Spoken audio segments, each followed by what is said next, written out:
Hello, all my skater friends out there. I felt like it was time to make a video on how to enter a pack and how to skate in a pack of speed skaters.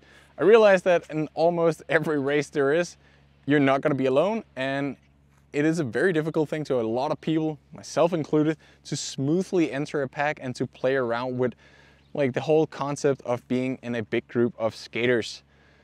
Often we tend to skate differently, and if we're not used to that and if we don't know how to do this energy efficiently, it is a thing that can cost a lot of energy, and we can also spend and waste a lot of time fighting for positions. So if we're good at this, well, it's an easy way to save energy and then ultimately just skate better. Also realized when I was going through like the important things before making this video that all of them start with an S. So to facilitate the process of remembering all the things I'm going to explain to you, think about the 5 S's, of which the first one is the one I'll demonstrate here. So this is an ideal place. You can see if we present the white here is where you're skating, there's nobody in front of you. This is the lane where you pass. And on here, the black, the asphalt, is the pack that you want to get into. The first thing you need to figure out is where can you find space to enter? Well, if you're good at this, you can find space almost anywhere, but of course, if there's already a little gap between 2 skaters, it's a lot easier to steal that space. It could also be you have some teammates or a specific person that you feel that you can trust in a race, that you know that if you follow this person, he's going to lead you to the right time or the right position that you want to have. So you find that space.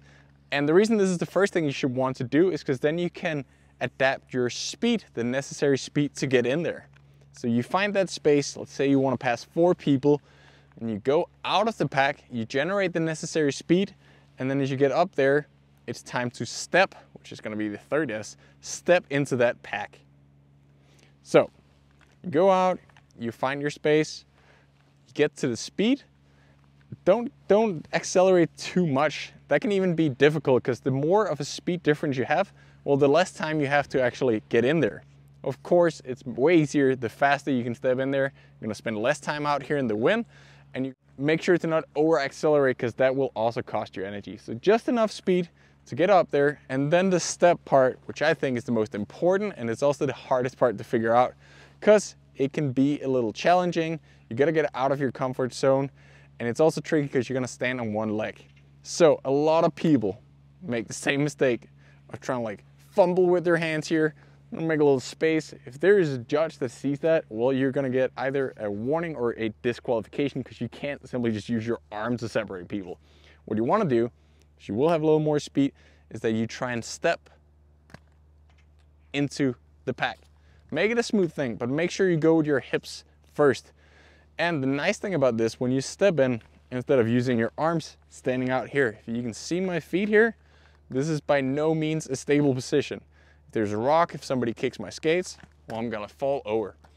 On the other hand, if I step in, as you can see here, if this skate was to get kicked away or something, well, I have the other. On the other hand, if that one is to be kicked by, let's say, another group of skaters, another peloton or pack out here, well, I'm already in here. So wide legs here will definitely help you and will make you more stable. So smooth in with the hip. Then you can use your hands at the time where you do this to push that skater a little in front of you. But only do it if necessary. We don't want to share that speed with too many people, right? So it's a nice way as you step in to also create that space. But lead with the hip first. The 4th S is for step pattern. So step pattern is always what you should aim for when skating. If you follow the person in front of you step, well, you can be closer. It's way more aerodynamic and you can save energy.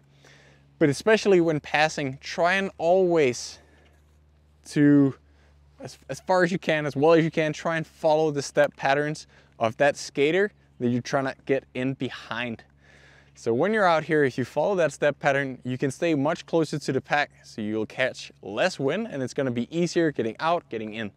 Because if you don't follow the step pattern, well, you're obviously gonna have more of a distance because you will have 2 fully extended legs here between you and the pack, so you won't kick each other's skates. Whereas if you follow the step pattern with a good lean, you can almost be right next to where you want to get in. The final piece of advice for passing people and for entering a pack is to try and find and aim for the slow moments. I know this is a tricky thing because usually the reason a peloton or a pack goes slower is because people are fatigued, probably you included. But still, as far as you can, try and convince yourself mentally, which most likely is the case, that the other skaters are tired as well. So whenever your pack slows down is almost always the easiest time to pass the other skaters, especially if you come after an acceleration or a moment of high speed.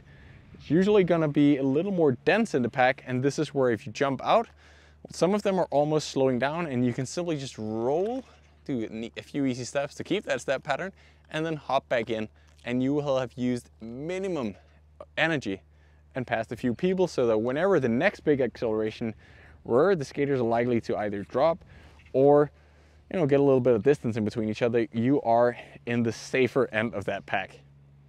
And that was the final little piece of advice for passing people and for entering a pack. I hope this was useful. I hope you want to share it with your friends, and I hope you want to have it in the back of your head next time you are competing, participating in a bigger event with a lot of people, and then maybe you can save your legs a little more so you got some extra for that final sprint. It's fun having you. I'm Victor Halthorpe, and I hope to see you for another video soon.